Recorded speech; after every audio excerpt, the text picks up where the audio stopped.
Hello dear friends. आज का जो हमारा टॉपिक है वो है about the directive principles of the state policy.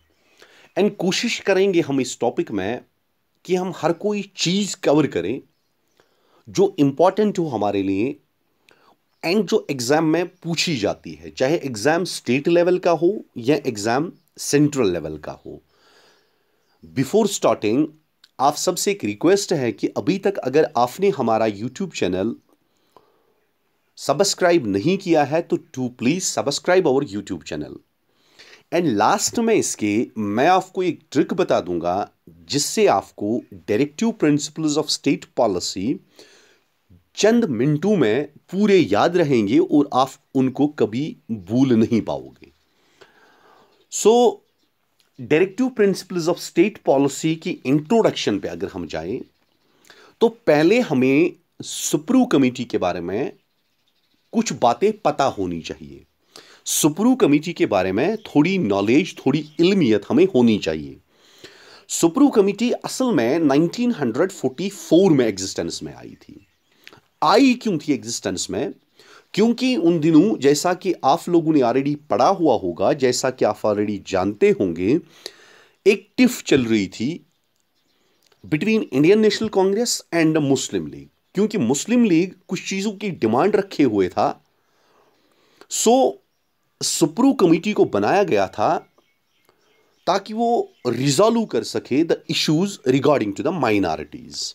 Means मकसद बनाने का सुप्रू कमेटी का था to resolve the issues of minorities. And Sapru committee जो बनाई गई थी, it was formed under the chairmanship of Tej Bahadur Sapru. आपको ये याद रखना है, तेज बहादुर सप्रू इसका चेयरमैन था, जो एक वेल रिनाउड लॉयर, एक बहुत ही मशहूर वकील थे। एंड इसमें सुप्रू कमेटी में इट कंस्टिट्यूटेड ऑफ 30 मेंबर्स। इसमें 30 मेंबर्स थे, 30 मेंबर्स इसमें थे। और 30 मेंबर्स जो थे वो they were from the different interests. वो डिफरेंट इंटरेस्ट से आए हुए थे। अदर देन बट इस कमेटी का कोई भी मेंबर ना ही इंडियन नेशनल कांग्रेस से बिलोंग करता था, ना मुस्लिम लीग से एंड ना कम्युनिस्ट पार्टी से। हमें ये याद रखना है। Means all the 30 members were from the different interest groups other than Indian national Congress, Muslim league and communist party. क्योंकि उन दिनों 3 यही मशहूर पार्टीज थी। एंड सुप्रू कमेटी ने कुछ रिकमेंडेशंस रखी। उन रिकमेंडेशंस की तरह हमें नहीं जाना है, बस एक रिकमेंडेशन की तरह हमें गौर करना है जिसकी हमें इस वक्त जानने की जरूरत है। तो सुप्रू कमेटी ने एक्चुअली 1945 में अपनी रिकमेंडेशन जो थी वो फॉरवर्ड रखी, वो आगे रखी। और उसमें उन्होंने एक रिकमेंडेशन ये दी थी कि हर किसी इंसान के लिए, जो कंट्री में रहता है, हर किसी इंडिविजुअल के लिए there should be 2 types of rights. 2 किस्म के हुकूक होने चाहिए। वन जिसको हम जस्टिसिएबल बोलते हैं एंड सेकंड जिसको नॉन जस्टिसिएबल बोलते हैं। मीन्स एक ऐसा लॉ होने चाहिए हर किसी इंसान के लिए जिसकी वायलेशन पे वो कोर्ट में जा सकता है, और दूसरा जिसकी वायलेशन पे उसको कोर्ट जाने की जरूरत ना हो। मीन्स नॉन जस्टिसिएबल जब हम कोर्ट में नहीं जा सकते हैं, जस्टिसिएबल जब हम कोर्ट में जा सकते हैं। तो इन्हीं लाज का नाम बाद में बना। हालांकि रिकमेंडेशंस तो इन्होंने दी थी, but they did not propose anything in its recommendations. कुछ प्रपोज नहीं किया था उन्होंने रिकमेंडेशंस में। और इन्हीं रिकमेंडेशंस को ध्यान में रख के बाद में जो जस्टिसिएबल राइट्स है उनको फंडामेंटल राइट्स के नाम से जाना गया, एंड जो नॉन जस्टिसिएबल है उनको directive principles of the state policy के नाम से जाना गया। उसके बाद directive principles of the state policy जो है, these are actually the guidelines, और you can say that the principles. Means ये गाइडलाइंस बनाई हुई है जो गवर्नमेंट होती है इन पावर, चाहे वो स्टेट गवर्नमेंट हो या सेंट्रल गवर्नमेंट हो, उनके लिए गाइडलाइंस होती है कि आपको देश कैसे चलाना है। मीन्स आपको अपने लोगों को कैसे चलाना है, आपको अपनी लोगों के लिए पॉलिसीज कैसे बनानी है, आपको कानून कैसे बनाने हैं। एंड गवर्नमेंट को while framing the policies and the laws for their people for the country, they have to keep in mind, उनको ध्यान में रखना होता है directive principles of the state policy. आप ऐसा समझोगे, एक एग्जाम्पल देते हैं जिससे आपका ये कंसेप्ट क्लियर हो जाए। जिस तरह हमारा घर होता है, हमारे घर में एक हेड ऑफ द फैमिली होता है। Head of the family generally क्या करता है, वो गाइडलाइंस लिख के रखता है, गाइडलाइंस दे के रखता है हर किसी मेंबर को। मींस एक को ये करना है, दूसरे को ये करना है, तीसरे को ये चीज करनी है। तो हमें हेड ऑफ द फैमिली के गाइडलाइंस मानने ही पड़ते हैं, उनको हमें वायलेशन बिल्कुल भी नहीं करना होता है। आप इधर याद रखोगे कि जो फैमिली मेंबर्स है वो गवर्नमेंट है, एंड जो हेड ऑफ द फैमिली है वो directive principles of the state policy है। मीन्स कि गवर्नमेंट को हमेशा ध्यान रखना होता है directive principles of the state policy का, कि वो कहीं वायलेट ना हो जाए। अभी ध्यान क्यों रखना होता है उनका, वो कहीं वायलेट ना हो जाए। अगर वो नॉन जस्टिसिएबल है, अगर वो नॉन जस्टिसिएबल है तो उनको ध्यान क्यों रखना होता है? क्योंकि गवर्नमेंट जो होती है, कोई भी गवर्नमेंट जो पावर में होती है, वो दो चीजों से बनती है, या तो पब्लिक ओपिनियन से, या तो इलेक्शंस मींस वोट से। ठीक, मींस गवर्नमेंट जो भी पावर में होती है दो चीजों से बनती है, पब्लिक की ओपिनियन से एंड वोट से। एंड दोनों चीजें उनको तभी मिल पाती है जब उन्होंने अपनी हुकूमत में, जब वो हुकूमत में होते हैं, जब वो पावर में होते हैं, directive principles of the state policy का रेस्पेक्ट किया होता है, या उनको मान के चलते हैं। अगर ना मान के चलते हैं तो नेक्स्ट टाइम पावर में नहीं आएंगे। इसीलिए गवर्नमेंट मजबूर होती है to follow the directive principles of the state policy. तो आगे अगर बढ़े, directive principles of the state policy जो है, they are mentioned in part 4 of our constitution. Means हमारी कॉन्स्टिट्यूशन की पार्ट 4 में है, from article number 36 to 51। Means आपको याद रखना है, क्वेश्चन में बहुत बार आया है एग्जाम्स में कि directive principle of the state policy are mentioned in which part. तो part 4 from article number 36 to 51। फिर से यही बात इधर मैंने मेंशन की हुई है कि directive principles of the state policy जो है वो एक कंट्री की हुकूमत चलाने में गवर्नमेंट के लिए जस्ट गाइडलाइंस है, प्रिंसिपल्स है, और ये ड्यूटी है गवर्नमेंट की। They are bound to follow these directive principles in order to establish और in order to form new laws and new policies. ताकि इससे क्या होता है, अभी वो बाउंड क्यों होते हैं? वो बाउंड इसीलिए होते हैं ताकि एक जस्ट सोसाइटी बने, एक वेलफेयर सोसाइटी बने। देखो, it's very important to mention here कि 1947 तक हमारा देश जो था वो अंडर द ब्रिटिश रूल था। So ours was not a welfare country. हमारा कंट्री जो था वो एक वेलफेयर कंट्री नहीं था, क्योंकि ब्रिटिश के अंडर था। तो इसीलिए हमारे कॉन्स्टिट्यूशन में ये मेंशन है कि India is a welfare country. Means India एक वेलफेयर कंट्री है। अब वेलफेयर कंट्री से मतलब क्या है? वेलफेयर कंट्री से मतलब है कि एक ऐसा देश जिस देश में हर किसी का कल्याण हो, जिस देश में हर किसी की बहबूदी हो, वेलफेयर हो। बट वेलफेयर कैसा welfare? Welfare socialist welfare and the economic welfare. ठीक, क्योंकि हमारा देश जो जब तक ब्रिटिश के अंडर था, ना ही we were having the socialist welfare, ना इधर इकोनॉमिक वेलफेयर। ठीक, बट जब इंडिया ब्रिटिश से आजाद हो गया, इट मीन्स दैट कॉन्स्टिट्यूशन में ये मेंशन है कि हमारा देश जो है वो एक वेलफेयर कंट्री है, and it is the duty of the government. ये गवर्नमेंट की ड्यूटी होती है कि अपने देश को वेलफेयर कंट्री बनाए, ना कि इसको किताबों में सजा के रखें या दीवारों पे टंगवा के रखें directive principles of the state policy welfare country. No, but it is the duty of the government to make the country a welfare country, welfare in the sense socialistic and economic welfare। ठीक, अभी directive principles of the state policy जो है असल में they mentions the aims, they mentions the objectives which the government should follow in order to make India a welfare country. Means जैसा कि already मैंने mention किया हुआ है, directive principles of the state policy जो है वो एम्स एंड ऑब्जेक्टिव्स मेंशन करते हैं। गाइडलाइंस मेंशन करते हैं, प्रिंसिपल्स मेंशन करते हैं कि गवर्नमेंट को कौन से रूल्स फॉलो करने हैं ताकि वो हमारी कंट्री को वेलफेयर कंट्री बना सके। ठीक, ये एग्जाम में क्वेश्चन भी आता है कि गवर्नमेंट, हमारी गवर्नमेंट को डायरेक्शंस या हमारी गवर्नमेंट को एम्स एंड ऑब्जेक्टिव्स कहां मिली है, तो directive principles of the state policies में मिली है। ठीक, उसके बाद directive principles of the state policy जो है वो हमने ली है, means directive principles of the state policy we have taken it from the constitution of Ireland. हमने कॉन्स्टिट्यूशन ऑफ आयरलैंड से ली है एंड आयरलैंड ने खुद ये कॉपी की है from the Spanish constitution, Spanish constitution से कॉपी किया हुआ है। तो हमें इतना याद रखना है कि we have taken the directive principles of the state policy, the principles have been inspired by the directive principles given in the constitution of Ireland. Means कि डायरेक्टिव प्रिंसिपल्स ऑफ आयरलैंड में जो दिए हुए हैं हमने ये उधर से ही कॉपी किए हैं, उनसे इंस्पायर होके हमने ये directive principles of the state policy को अपनाया हुआ है। उसके बाद डॉक्टर भीमराव अंबेडकर जो थे, अंबेडकर साहब जो थे, उसने directive principles of the state policy को नोवेल फ्यूचर्स के नाम से जाना है, नोवेल फ्यूचर्स।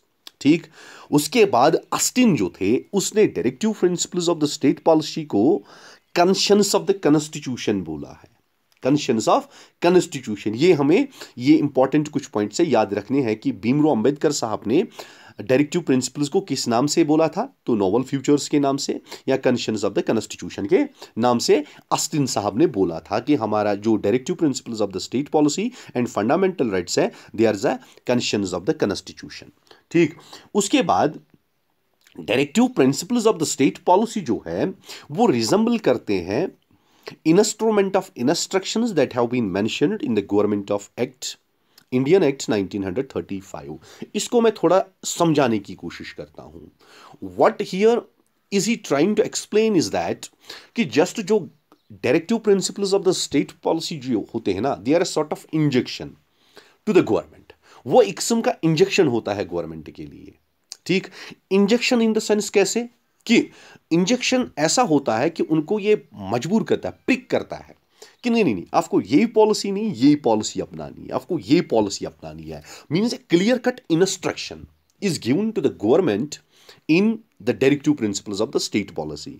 जिस तरह instrument of instructions means instructions कायम किए गए थे, इंस्ट्रक्शंस दिए गए थे to the all the governor generals and governors in the British rule. जब इधर ब्रिटिश रूल था तो उस टाइम इंस्ट्रक्शंस दिए गए थे तमाम गवर्नर्स को, गवर्नर जनरल्स को इन the government of Indian act 1935 में। उसी तरह जो हमारा मीन्स के जो हमारा कॉन्स्टिट्यूशन है उसमें directive principles of the state policy में इंस्ट्रक्शंस दे के रखे हुए हैं गवर्नमेंट को कि आपको ये सब चीज़ें फॉलो करनी है in order to form a just and a welfare society, in order to form a society that is socialistic and economic in approach. ठीक, तो means that we are going to remember that it's a sort of injection जो हमेशा government को prick करता रहता है कि नहीं भाई ये पॉलिसी तो फॉलो नहीं करनी है, हमें ये पॉलिसीज फॉलो करनी है। उसके बाद नेचर ऑफ डायरेक्टिव प्रिंसिपल्स होता कैसा है। अभी नेचर जो होता है, पहले आप लोगों को एक बात बता दूं, अगर हम अपने प्रिम्बल को प्रिसाइज कर दें, मींस अगर हम अपने प्रिम्बल को ब्रीफ में लिख लें, 3 वर्ड्स में लिख ले, तो हमारे प्रिम्बल का मेन मोटिव है 3 गोल्स को अचीव करना। 1 is social goals, 2nd is economic and is 3rd is political. Means if we are going to precise our preamble it has 3 main goals, social, economic and political justice, इनको achieve करना। And ये responsibility है government की, this is the responsibility of the government to achieve these 3 goals, ये 3 goals achieve करना। और वो goals कौन से हैं? Fundamental rights and directive principles. ठीक, अभी डायरेक्टिव प्रिंसिपल्स जो है they are a sort of positive obligation. Generally laws positive negative. Fundamental rights आपको याद रखना है, they are negative obligations, while as directive principles are positive obligations. वो क्यों, वो मैं अभी समझा दूंगा। एंड उसके बाद जो डायरेक्टिव प्रिंसिपल्स होते हैं they are non justiciable, means it's mentioned in article number 37। Article number 37 जो है उसमें 3 इंपॉर्टेंट चीजें लिखी गई है। Number first is they are non enforceable, means उनको एनफोर्स नहीं किया जा सकता है। Number first point. Number second point की गवर्नमेंट ऑफ ए कंट्री के लिए, मीन्स गवर्नेंस ऑफ कंट्री के लिए, एक कंट्री चलाने के लिए डायरेक्टिव प्रिंसिपल्स जो होते हैं they are a primary source mentioned in article number 37। 36 जो है मीन्स हमने ऑलरेडी मेंशन किया हुआ है कि डायरेक्टिव प्रिंसिपल जो है वो 36 से 51 तक है। 36 जो हमारा है वो डेफिनेशन है, और 37 जो है इट मेंशंस 3 इंपॉर्टेंट पॉइंट्स। ये 3 इंपॉर्टेंट पॉइंट्स मेंशन करता है। Number first, directive principles are non enforceable. Number second, for a governance of a country, directive principles are a primary source, means directive principles जो होते हैं वो primary source होते हैं एक मुल्क की गवर्नेंस के लिए।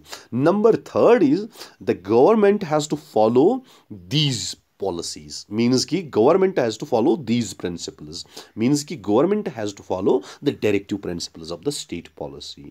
government को follow करने होते हैं।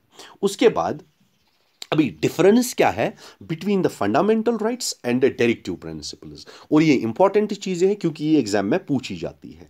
देखो फंडामेंटल राइट्स जो है उनमें कुछ लिमिटेशंस है upon the state action, means fundamental rights जो है it's limitations for the government, it's full of limitations for the government, क्योंकि ये गवर्नमेंट को बताती है कि आपको ये नहीं करना है, क्योंकि इससे एक इंडिविजुअल का मीन्स कि इससे इंडिविजुअल के राइट्स का वायलेशन होता है, इससे इंडिविजुअल का ये चीज़ होता है या इंडिविजुअल को वो चीज़ होता है, मीन्स इसीलिए इनमें लिमिटेशंस है।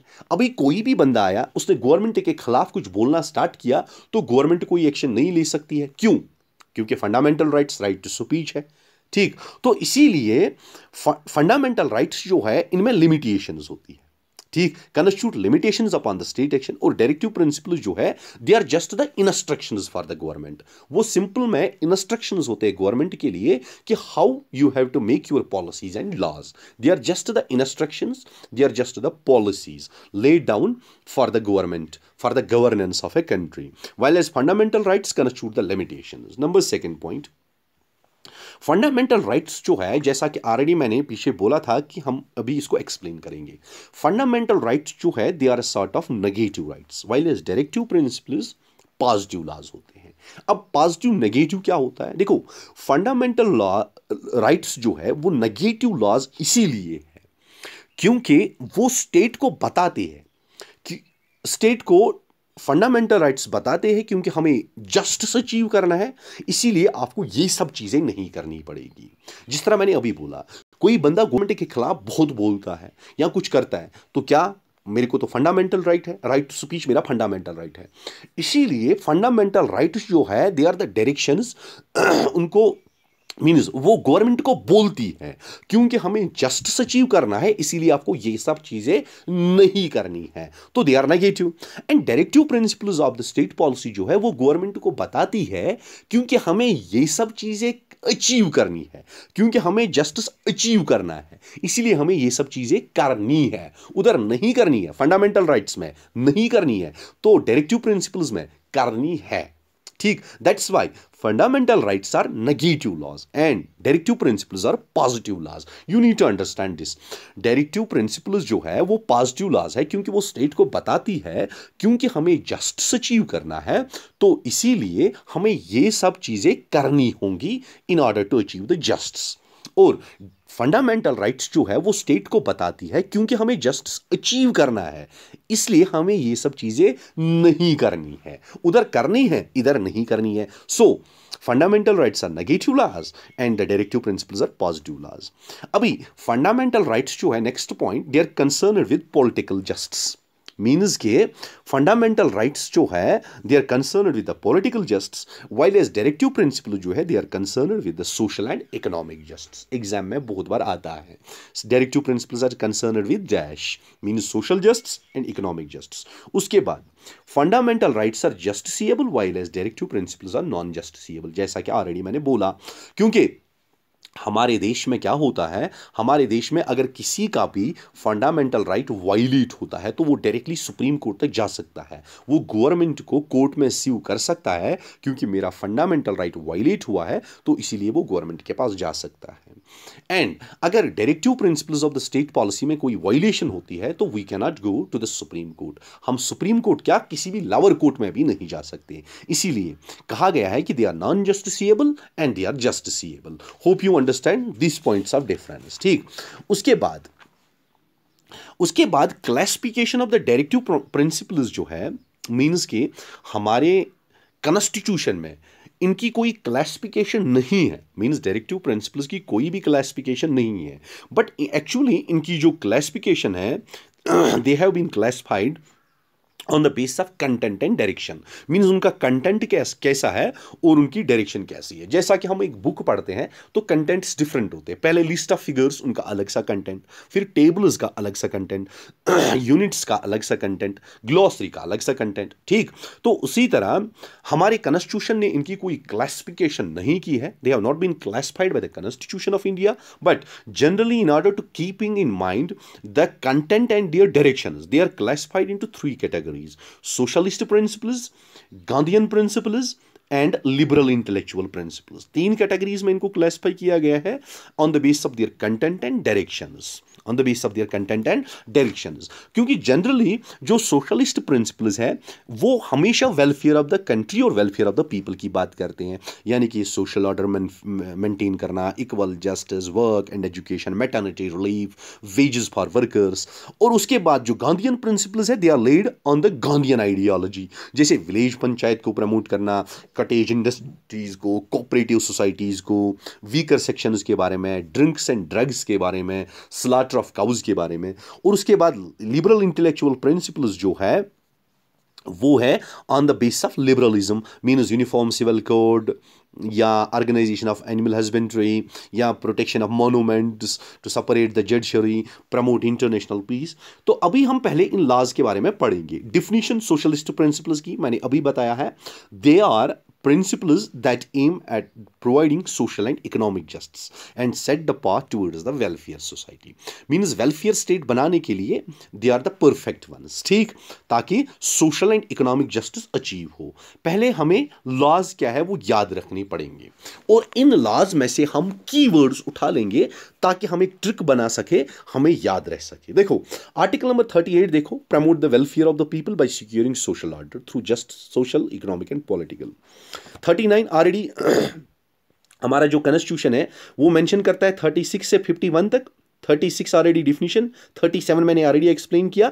उसके बाद 38 जो है वो है promote the welfare of people. 39 certain principles of policy to be followed by the state. उसके बाद 39 A equal justice and free legal aid, यह सोशलिस्ट प्रिंसिपल्स फिलहाल की बात कर रहे हैं हम।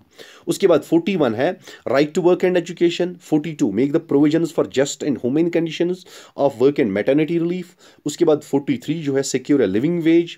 उसके बाद 43 A participation of workers of management of industries. फिर 47 raise the level of nutrition.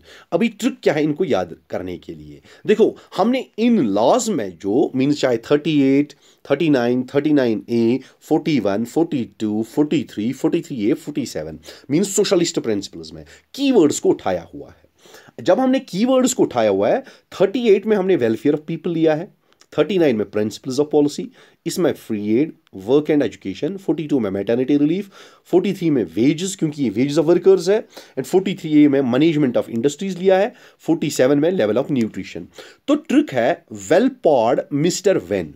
Well pod, पा हम जनरली बोलते हैं किसी जानवर के पंजे को, लेकिन पा नाउन है। अगर ईडी एंड किया, ईडी से एंड किया तो इट मीन्स दैट ये वर्ब बना और पाड़ का मतलब है कि किसी को लात मारना या किसी के साथ छेड़छाड़ करना। ठीक, किसी को लात से मारना या किसी के साथ छेड़छाड़ करना। अगर मैं बोलूंगा किसी ने जीता तो उसका नाम मुझे नहीं पता है, मीन्स किसी ने क्रिकेट मैच जीता तो उसका नाम मुझे पता नहीं है, अब मैं उसको एक्चुअली उसका नाम ही मुझे नहीं पता। अब कैप्टन साहब का नाम मुझे नहीं पता है तो मैंने उसको मिस्टर विन के नाम से जाना, क्योंकि मिस्टर विन ही है ना, मिस्टर विन मीन जीतने वाला। तो मैंने उसने अपने एक प्लेयर को लात से मारा, मैंने बोला वेल पॉड मिस्टर विन। देखो वेल जो है वेलफेयर ऑफ पीपल आया, पी जो है प्रिंसिपल्स ऑफ पॉलिसी, ए जो है एड, डब्ल्यू जो है वो है वर्क, डब्ल्यू ईडी इनको आप साथ ही रखोगे, डब्ल्यू और ईडी का, डब्ल्यू ईडी जो है इसको रखोगे वर्क, डब्ल्यू को वर्क, ईडी को एजुकेशन। फिर एमआर को आप रखोगे मैटरनिटी रिलीफ, मींस एमआर को आपने रखा मैटरनिटी रिलीफ, विन को आपने रखा, डब्ल्यू को रखा वेजेस, आई को रखा इंडस्ट्रीज, एन को रखा न्यूट्रिशन। आ गया trick well pod mister win. But for this to remember this trick आपको पहले कीवर्ड्स याद रखने पड़ेंगे, ठीक। Well pod mister win, hope you understood this.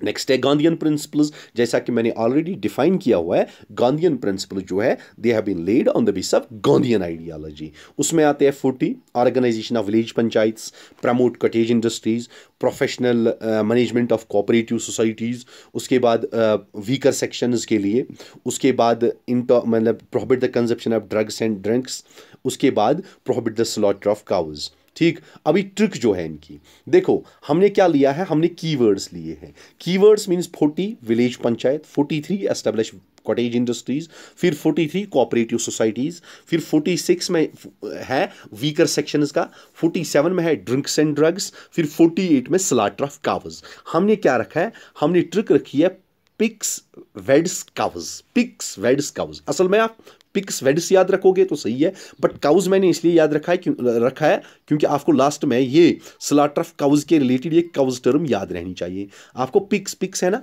Pictures जो हमारी होती है, ऐसे ही means this is just to remember the rights, ठीक है। इसमें कुछ मतलब ये हंसने की जरूरत नहीं है, बस आपको याद रखना है पिक्स वेड्स काउज।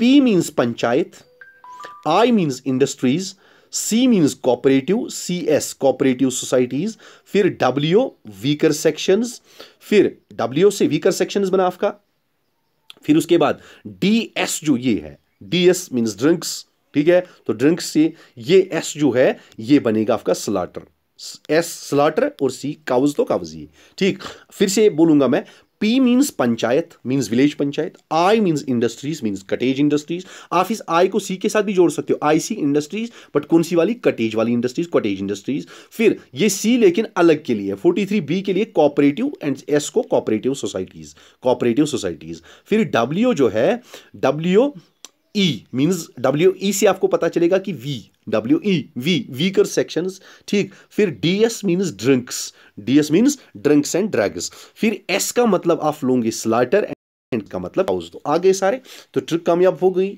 उसके बाद नेक्स्ट मीन जो लिबरल प्रिंसिपल्स है, ठीक, means they reflect the ideology of liberalism. Liberalism means to believe in the value of social and political change in order to achieve the progress.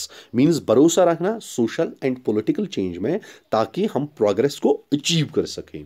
तो इसमें आते हैं 44 पहले, secure all citizens of a uniform civil code, ठीक। फिर उसके बाद provide earlyhood child care and education 6 years तक, ठीक। 45 को ऑलरेडी हमने फिर क्या बनाया है, फंडामेंटल राइट में लाया है, ठीक। 48 जो है वो organise agriculture and animal husbandry. फिर उसके बाद 48A जो है वो है to improve protect and improve the environment. 49 protect monuments. उसके बाद 50 जो है वो है separate judiciary from the executive, and 51 जो है प्रमोट इंटरनेशनल पीस। अभी ट्रिक देखो इसके लिए ट्रिक जो है, देखो पहले कीवर्ड्स याद रखो।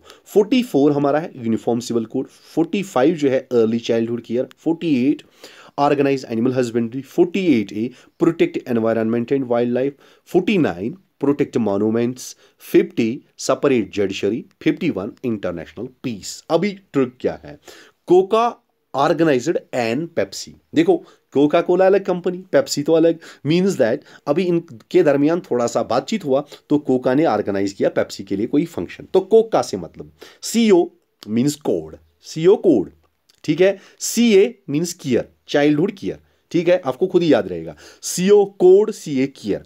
ऑर्गेनाइज्ड मीन्स ऑर्गेनाइज करना, ऑर्गेनाइज्ड एन से मतलब आपका होगा ऑर्गेनाइज, एन से एनिमल, ए एन एनिमल।